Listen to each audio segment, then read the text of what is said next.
Hola mis hermanos, espero que la estén pasando muy bien. Dios les bendiga abundantemente. Un placer estar compartiendo con ustedes de nuevo este mensaje de esperanza y de amor. La enseñanza de hoy va en particular a los hermanos que trabajan en el ámbito de pastoreo y aquellos que son líderes dentro de las comunidades y grupos de oración. Como siempre, el mejor ejemplo es Jesús y el mejor ejemplo de pastor es Jesús. Y me permito leerles la siguiente lectura. San Juan 10 del 7 al 14. Jesús, el buen pastor. Jesús pues tomó de nuevo la palabra.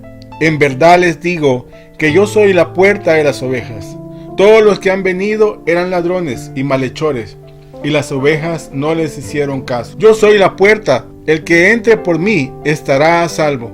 Entrará y saldrá y encontrará el alimento. El ladrón solo viene a robar, matar y destruir, mientras que yo he venido para que tengan vida y la tengan en plenitud. Yo soy el buen pastor. El buen pastor da su vida por las ovejas. No así el asalariado, que no es el pastor, ni las ovejas son suyas. Cuando ve venir el lobo, huye abandonando las ovejas y el lobo las agarra y las dispersa. A él solo le interesa su salario y no le importa para nada las ovejas. Yo soy el buen pastor y conozco a los míos, como los míos me conocen a mí. Bueno, creo que leyendo esta lectura ya sabemos cuál es el título de este mensaje. Es el buen pastor. De todas las figuras que se aplican a Dios en el Antiguo Testamento, la del pastor es una de las más entrañables. Otras pueden ilustrar mucho mejor su gloria o su majestad, pero ninguna como esta expresan la ternura y la solicitud divina en favor de su pueblo. Y en primer lugar, en nuestra iglesia, los pastores son aquellos que el Señor llamó a cuidar de su iglesia. Hablamos entonces primeramente del Papa, que es nuestro jerarca, luego los obispos, luego los sacerdotes, que guían a su grey a través de su trabajo pastoral.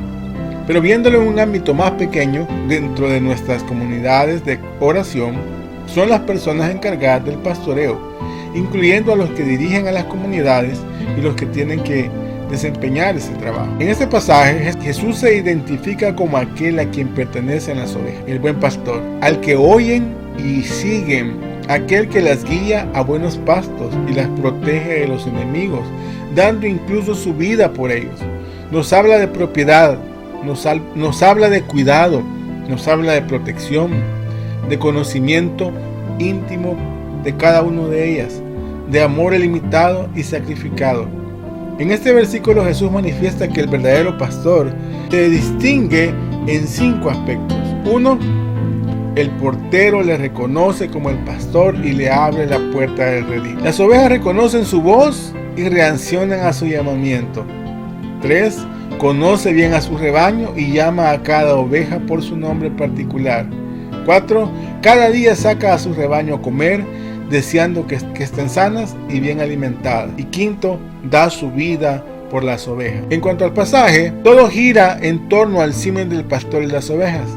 Este lenguaje era familiar a sus oyentes, a los judíos. Debe resonar en nuestros oídos si queremos ayudar a Jesús a la guianza de esas ovejas. Los dirigentes religiosos de Israel se creían los verdaderos pastores del pueblo y perseguían a Jesús porque lo consideraban un intruso y un impostor. Y como cuando sanó al ciego, eran ellos los falsos pastores del rebaño que no se preocupaban por las ovejas. En realidad lo que en ese momento estaba ocurriendo era lo que el Antiguo Testamento había estado anunciando. Ante el fracaso de los hombres, de los líderes de Israel para pastorear al pueblo, Dios mismo iba a intervenir en persona para salvar a las ovejas. No olvidemos aquellas profecías que anunciaban que ante el fracaso de los pastores de Israel, Dios levantaría un descendiente de David como el pastor definitivo. En Ezequiel 34:23 dice: y levantaré sobre ellas a un pastor, y él las apacentará. A mi siervo David, él las apacentará, y él les será por pastor. Así entendieron los apóstoles cuando se refirieron a Jesús como el príncipe de los pastores. Primera de Pedro 5:4 nos dice: el gran pastor de las ovejas. Los enemigos de las ovejas. Las ovejas tienen varios enemigos importantes que son descritos en esta lectura que leímos al principio. Por un lado hay ladrones, salteadores, que intentan robar a las ovejas a su legítimo dueño. También están los asalariados, que sin ser enemigos de las ovejas, su único interés por ellas es totalmente egoísta. Por último está el lobo, que solo viene a arrebatar y a matar. Veamos el primer grupo: ladrones y salteadores. Los ladrones y salteadores son los que no entran por la puerta del redil, sino que suben por otras partes. Utilizan la astucia y el engaño para pasar inadvertidos. Y llegando el caso, no dudarían de usar la violencia. Esto lo podemos ver en el caso del ciego en San Juan 9:22. Los judíos no dudaron en intimidar, amenazar y finalmente expulsar a todo aquel que se acercara a Jesús. Y del mismo modo persiguieron hasta la muerte al mismo Señor. Los líderes religiosos de la nación judía demostraron con hechos que no les importaba la curación del ciego, sino que solo les interesaba su propia gloria y su prestigio. Eran guías ciegos que habían perdido toda inteligencia y sensibilidad espiritual. Como muchos otros falsos pastores de la antigüedad de Israel, estos también querían dominar sobre las ovejas para su propia honra y prestigio. Así robaban a Dios su gloria y a los hombres sus bienes y sus almas. En lugar de salvarlos, los apartaban de Dios, conduciéndolos de este modo a la condenación y a la misma muerte. Parecían pastores, pero solo se apacentaban a sí mismos. Eran como aquellos a los que describe Ezequiel: Hijo de hombre, habla de parte mía contra los pastores de Israel. Profetiza, les dirás a los pastores: esta es una palabra de Yahvé. Ay de ustedes, pastores de Israel, pastores que solo se preocupan de ustedes mismos. ¿Acaso el pastor no tiene que preocuparse del rebaño? Se alimentan de leche, se visten con lana, sacrifican los animales gordos, pero no se preocupan de sus ovejas. No han reanimado a la oveja agotada, no se han preocupado de la que estaba enferma, no han curado a la que estaba herida, ni han traído de vuelta a la que estaba extraviada, ni han buscado a la que estaba perdida, y a las que eran fuertes las han conducido en base al terror. Pero además de ser falsos pastores, añadieron a su pecado el hecho de rechazar a Cristo, el verdadero pastor.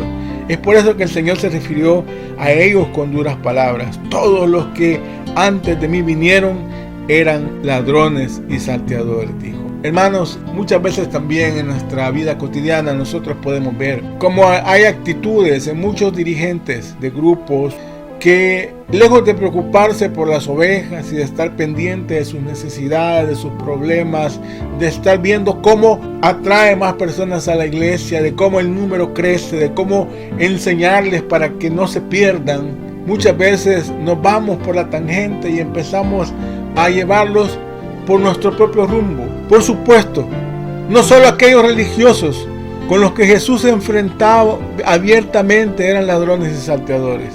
También lo es todo aquel que usurpa el lugar de Cristo. Puede ser cualquiera que hable de Dios con el fin de atraerse hacia sí mismo las miradas de las personas. Debemos huir de los falsos profetas, de aquellos que dicen estar inspirados por Dios, pero crean su propia enseñanza al margen de la enseñanza de la iglesia. Cuidado con ellos. Necesitamos evaluarnos cada uno como dirigentes o como miembros de un ministerio de pastoreo. Si lo que nos lleva a ejercer tal ministerio es el amor a Cristo y que las ovejas no se pierdan, o solo es un deseo de vanagloria.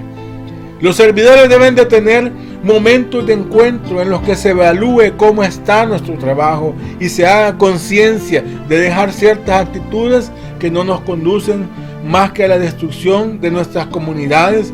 El segundo grupo son los asalariados. Más adelante el Señor se refirió también a los asalariados como otro tipo de enemigos de las ovejas. A diferencia del verdadero pastor, de quien son propias las ovejas, el asalariado solo se distingue por su falta de compromiso. 2. Estos son los que aman el beneficio más que el oficio y solo piensan en términos de lo que pueden lograr. Por eso cuando llega el peligro, huyen y dejan al rebaño desprotegido. Pueden ser incluso hombres buenos que se ocupan del pastoreo como un trabajo más, que les proporciona una manera de sentirse bien, pero en el fondo solo están interesados en su propio interés y seguridad. Así que puede ser que mientras todo vaya bien, tal vez puedan hacer de pastores y cada cierto punto sacar su trabajo adelante, pero cuando tengan que hacer un sacrificio personal en favor de las ovejas, se echarán atrás. Como dijo el Señor, el asalariado ve venir el lobo y deja que las ovejas huyan, y el lobo arrebata a las ovejas y las dispersa. ¿Cómo lo distinguimos? Una persona que quiere estar al frente, una persona que quiere que le tomen en cuenta, una persona que quiere que lo admiren, que lo vean, pero cuando tiene que prestar un servicio, nunca tiene tiempo, nunca puede, nunca quiere, siempre hay excusas, siempre se va por la tangente, siempre quiere que los demás hagan el trabajo, critica el trabajo de los demás, solo lo que él hace está bien. Qué difícil cuando queremos aparentar ser pastores, pero solo somos asalariados. En realidad el problema que señala el Señor es que no aman a las ovejas. Y también de esto los fariseos eran un buen ejemplo. Ellos no habían mostrado ningún tipo de interés por el paralítico sanado. Todo su interés en esos casos se limitaba a usar a las personas como un medio para desprestigiar o prender a Jesús. En ninguno de los casos estos hombres estaban interesados en la persona en sí, pero sí estaban interesados en hacerle daño a Jesús. Nosotros muchas veces podemos ocasionarle dolor a Jesús cuando tomamos actitudes cerradas, contrarias al amor y a la verdad, cuando hacemos sentir mal al humilde, al que lo necesita, al que llega a una comunidad esperando encontrar el abrigo, el abrazo, el recibimiento y el cariño de alguien. Aquí entran aquellos que ni hacen, ni saben, ni no permiten hacer. En relación a esto, el apóstol Pedro hizo una seria advertencia a todo aquel que pensara dedicarse al pastoreo en la iglesia, por cualquier otro motivo que no fuera un sincero amor por las ovejas. Primera de Pedro 5:2. Apacienten el rebaño de Dios, cada cual en su lugar. Cuídenlo, no de mala gana, sino con gusto, a la manera de Dios. No piensen en ganancias, sino háganlo con entrega generosa. Aquí está, el que persigue tener cierto poder dentro de la comunidad, porque eso lo hace sentir bien. Aquí se hace lo que yo digo, aquí yo impongo lo que yo quiero, y aquí yo no escucho a nadie, yo no dejo que nadie más opine, lo que yo digo es lo que tiene que hacerse, y se vuelve el cacique, el que quiere mandar, el que quiere decir la última palabra, o el que escucha a todos para encontrar la mejor manera de que el grupo se conduzca. Vamos a seguir con el otro que nos queda, que es el lobo. Y por último, otro de los grandes peligros para las ovejas es el lobo, que en las escrituras es usado como un símbolo de nuestro enemigo, el diablo. El lobo ataca a las ovejas con clara intención de matarlas para alimentarse de ellas, pero con frecuencia muchas otras también resultan heridas, son dispersadas o mueren como consecuencia de estos ataques. Si no tenemos cuidado, el lobo se mete, hermano. ¿Y qué va a pasar? Muchas ovejas se van a desperdigar. Ya no van a llegar, se van a correr, van a tener miedo, van a salirse. Otras se van a perder, otras se van a ser devoradas por el lobo. Y esta es la tarea principal del pastor, cuidar de sus ovejas. El Señor advirtió a sus discípulos de que este enemigo estaría siempre presente. He aquí, les dijo, yo os envío como ovejas en medio de lobos. También les dijo que el lobo no siempre parece lo que es, razón por la que tendrían que estar vigilantes. Les dijo, guardaos de los falsos profetas que vienen a vosotros como con vestidos de ovejas, pero por dentro son lobos rapaces. Mateo 7:15. Y el apóstol Pablo avisó de lo que iba a ocurrir incluso dentro de la misma iglesia. Porque yo sé que después de mi partida entrarán en medio de vosotros lobos rapaces que no perdonáis al rebaño. Hechos 20:29. ¿Cuántos se pierden y mueren sin Cristo? ¿Cuántos se alejan y viven sin Cristo? ¿Cuántos están muertos en Cristo negando las verdades del Evangelio con una ferida por falta de pastores que cuiden el rebaño, por falta de dirigentes que de verdad suden la camiseta, por falta de gente que vaya y visite al enfermo, por falta de gente que vaya y anime al que está decaído, por falta de que alguien le demuestre a esa persona que llegó al grupo sin ganas probablemente de ir, que vale la pena estar ahí. Vamos a analizar también quiénes son las ovejas. En el ámbito natural, las ovejas dependen absolutamente de que el pastor las vigile, proteja y guíe. Por sí solas son animales indefensos, con una inclinación natural a descarriarse. Los seres humanos en cierta manera encajamos en todo caso con este ejemplo. Tal como lo dijo el profeta Isaías, todos nosotros nos descarriamos como ovejas, cada cual se apartó por su camino. Isaías 53:6. También el Señor Jesucristo usó este mismo detalle cuando contó la parábola de la oveja perdida. Lucas 15, del 1 al 7.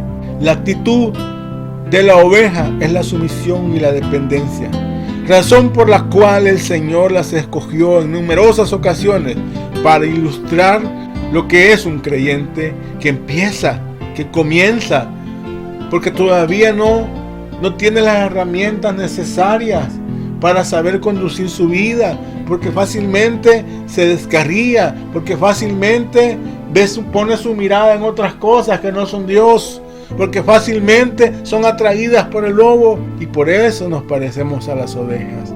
Otro personaje importante es el portero y la puerta de las ovejas.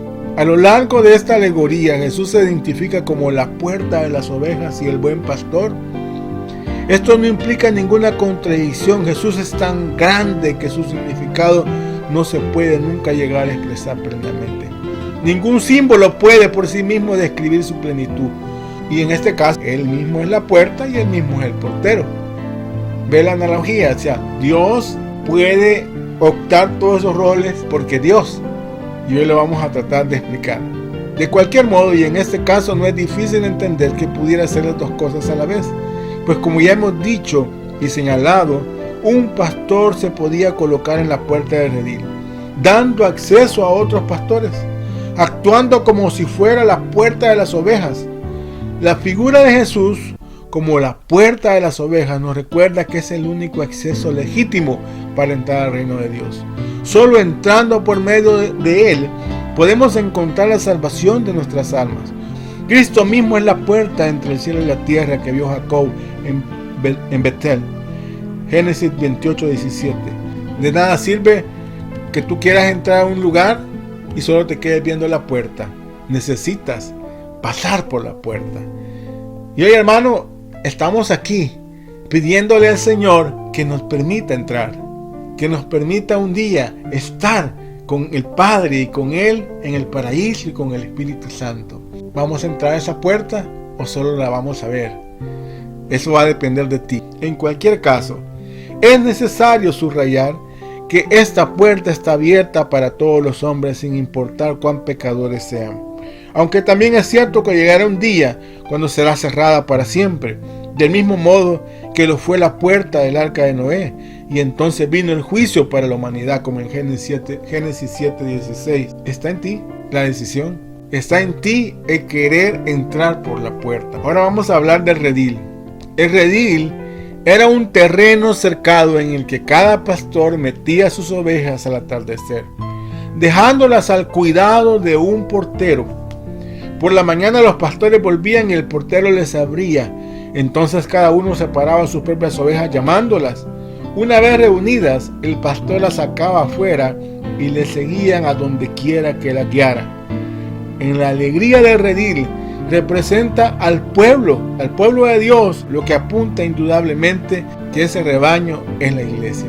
Vamos a dejar este tema en este momento, pero lo continuaremos en la próxima. Así que espero que estés pendiente del próximo video. Dios te bendiga, hermano.